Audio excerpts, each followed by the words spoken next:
I have been a pastor now for nearly 3 decades, and in that time I've come to discover that there is one question over all other questions that Christians ask. The question can be summed up in one word: why? Why is evil so pervasive in the world?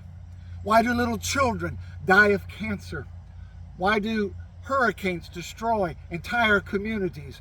Why do pandemics kill millions and shut down economies? Why do bad things happen to good people?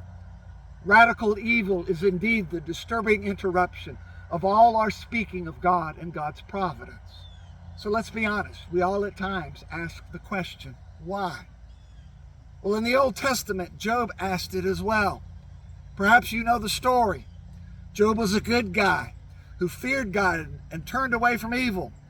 And yet God gave Job over to Satan by allowing the evil one to wreak horrific havoc on Job's life. Job's wife and 3 friends, in fact, all suggest that Job just curse God and die. But Job doesn't curse God and die, however.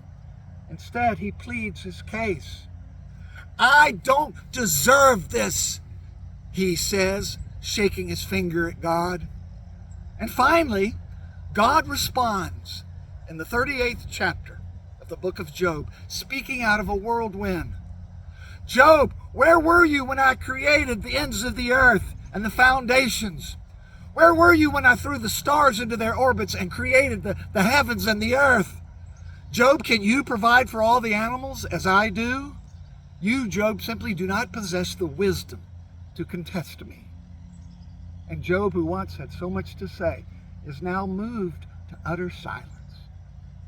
So God doesn't answer the question, why?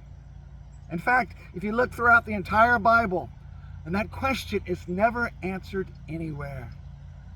But better than answers, what we as believers have is very simply hope.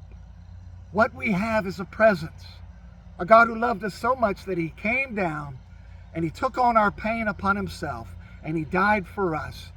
And then he was raised from the dead to show us that when evil has done the worst that it can do, God has the last word. And that, my friends, is good enough for me. Well, I invite you to worship with us here at Bellevue Presbyterian Church in the heart of Nashville, Tennessee, every Sunday morning at 10:30 in person or on Facebook Live. This has been another 2-minute takeaway with Pastor Scott.